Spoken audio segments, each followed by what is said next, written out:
Hi, my name's Dave. I'm a sales tech for Eckler's.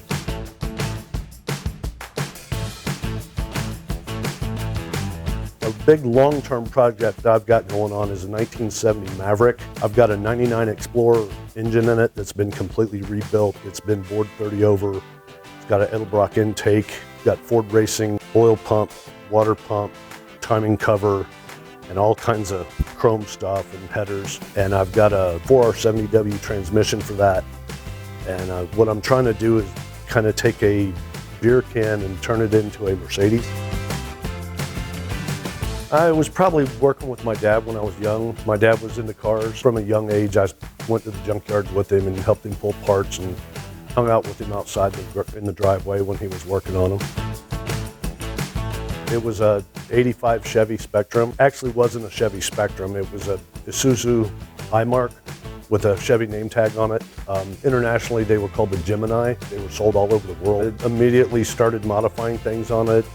First was stereo and speakers, and then it was a different air filter and trying to get a little bit more out of it. It was a solid little car. The first car I really modified was a 65 Ford Econoline van, and I had to haul it to my house on a flatbed. Had to rebuild the transmission, had to rebuild the engine on it. It was really my introduction to classic cars and really modifying it. So I got this 74 Mustang. It was a 4-cylinder, 4-speed. I took the thermostat out, put a new head gasket on it, and I drove it for about 2 years. Then that led to the 76 Ranchero. We did just about everything that Ranchero. We had rebuilt the engine in it. We had upgraded to a C6 transmission, did a polyurethane suspension on it, had load carrier shocks on all 4 corners, and we found a 79 Cougar that was a one owner. We took the motor and suspension, transmission, wheels, tires, and brakes, and all the good stuff that we put in the Ranchero, and we put it in the Cougar.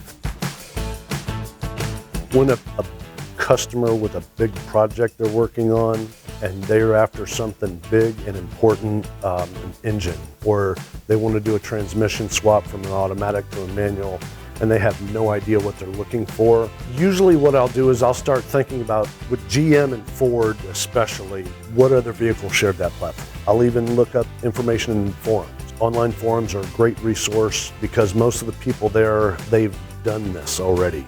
So you're looking through the threads, well, I tried this and that didn't work, but I tried this and it worked. I will use my personal experience. To guys that are into DIY stuff, younger people that are fresh to they're new to the hobby, they're new to the craft, definitely have recommendations for them, things that make it easier, things that make it simpler, and get your project going. I love being able to give people the answers they need to build the kind of projects that I've done.